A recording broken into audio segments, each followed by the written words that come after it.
my generation, our generation, we are the last people who can say that we have strong personal bonds with survivors of the Holocaust. So it's going to be up to us to truly carry memory forward. And so today, to honor this occasion, we are extremely lucky to have 3 survivors with us. We had knocks in our doors that day. We didn't know what was going on. We came to see what it is. It was Nazi soldiers. We didn't know what to do. We were just speechless, just worrying about what is going on. We never thought we were in danger to have the Germans come to occupy Greece. They did occupy and they destroyed the Jewish population of Greece. After the 2 weeks trip, the doors opened. They said, leave everything in the train, just wear what you're going to wear, and we are going to the showers. The first thing they did, separate the men from the ladies completely.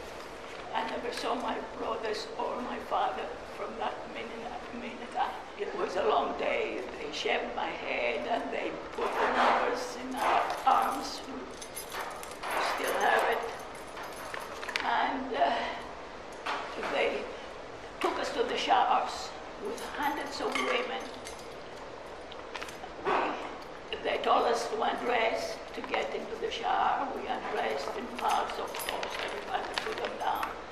And we went in the shower with a little piece of gray soap in our hands. That's the only thing we had.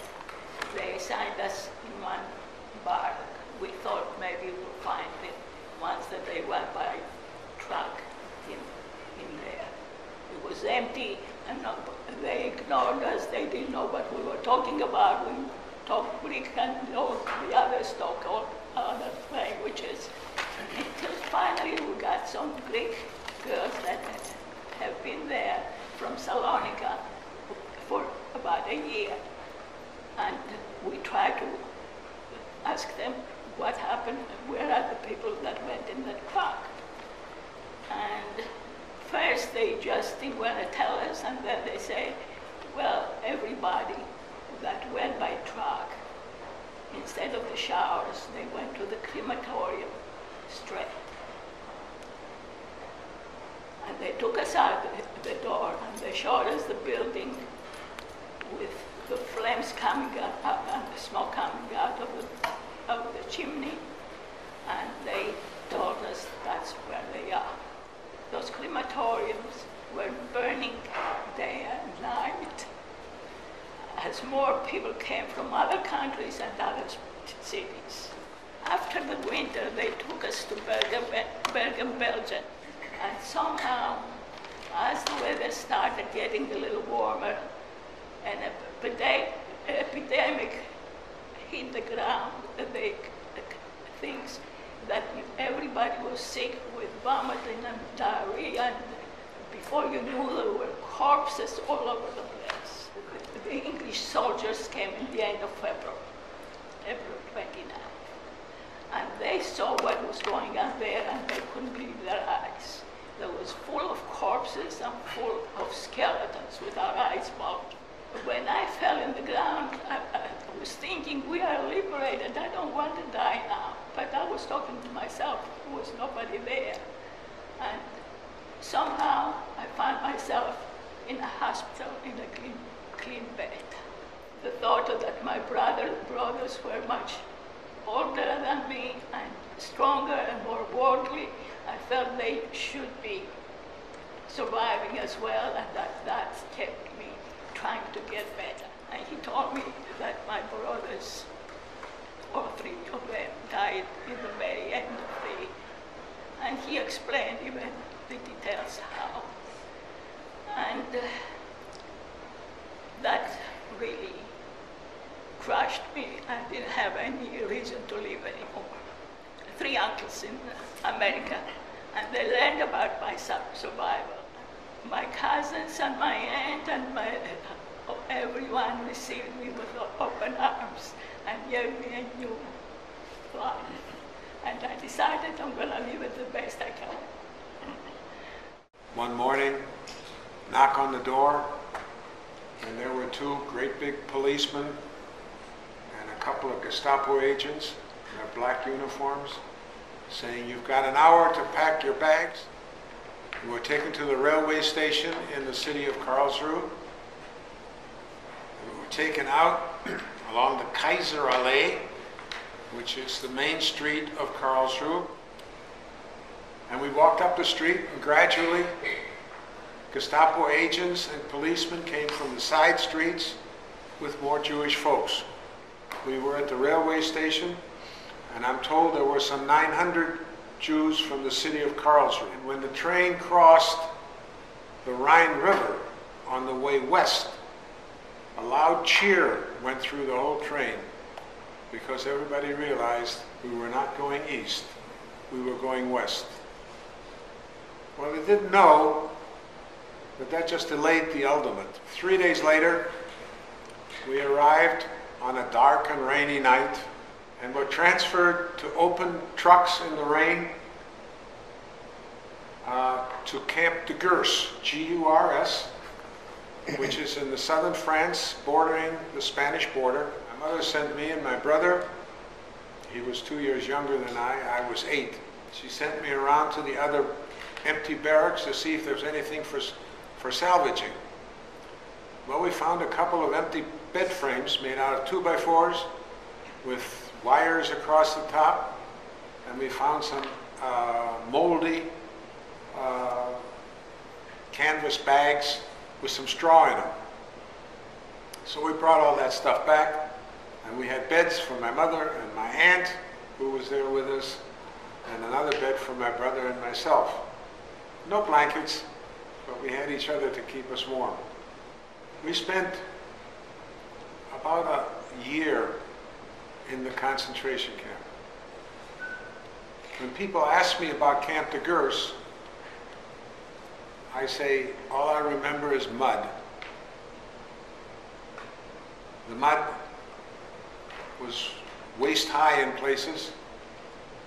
They had not been able to make paths through the mud. The facilities were in the back of the camp, and you had to go through this mess to get to do your business. The facilities consisted of 3 open tubs with forked sticks and a stick across the top of them, and you sat there and did your thing out in the open. There was no cover, no nothing. And when the wind blew from the Pyrenees Mountains, you wish you got done quicker than you got done. Every morning, a cart came through the camp to pick up dead bodies, and picked up between 15 and 25 off the ground, out of the mud, from the tubs and from the infirmary. This was not a death camp, as was Auschwitz and Birkenau. This was supposed to be just a concentration camp, to concentrate people for further action by the Nazis. But it was a death camp all the same. And our little island, our little îlot, had about 20 bodies on average every day, and so did the 30 others. So the death toll was somewhere between 500 and 600 daily. But it was not a death camp, you understand. That just happened. And we were there, must have been 4 months, before a sign went up on one of the barracks, and it said Quakers on the building, and there was a sign saying that all the children who reported at 8 o'clock in the morning would get some hot breakfast. Well, we got there the next morning, bright and early, and a Quaker lady who was named Alice Resch, and I called her my angel of Aspet. She fed us and gave us the impression that there was someone there caring for us, and she was going to try and get the children out of the camps. She got a convoy going of some 40 kids that went to Limoges. I was supposed to be on that convoy, but the clerk typist made a mistake. About 3 months later, there was another transport to an orphanage outside of Toulouse, and I was on that transport. There were 48 of us. I was number 48 on the the manifest. So that means I was the last person chosen. I was sponsored by this Miss Alice Resch, who remembered me. She saw that I was on, and my brother and I were on the first transport to come to the United States from there. It turned out that that was the last transport because war started in December of 1940. Eventually, everybody else was transferred to Auschwitz. I came to the United States, cried when I saw the Statue of Liberty, and was taken in by a family in Cleveland, whose name was Myers and whose name I took. I was born in 1926, so when Hitler came to power, he took over in January 33. By that time, I was 6.5. Actually, big clashes were quite frequent, including the Nazis in Berlin with the police. Things sort of closed in on us slowly. My father was actually a sort of senior employee in a bank owned by Jews who lived in Dresden. And of course it was expropriated in 1934. And my father was kept on, but fired in 1935. The most dramatic event was indeed in 1938, when you had this very unfortunately labeled Crystal Night. Crystal Night conjured up that the problem was smashing windows. There were very few Jewish store windows to be smashed at that point. They'd all been liquidated. What really happened was that it was the first time the Nazis rounded out all male German Jews above 18 and put them into concentration camps. For then, late October, the Germans had picked up all of a sudden all non-German Jews, that is basically Polish, Russian, had picked them up at 10 o'clock at night, nothing except, the bag.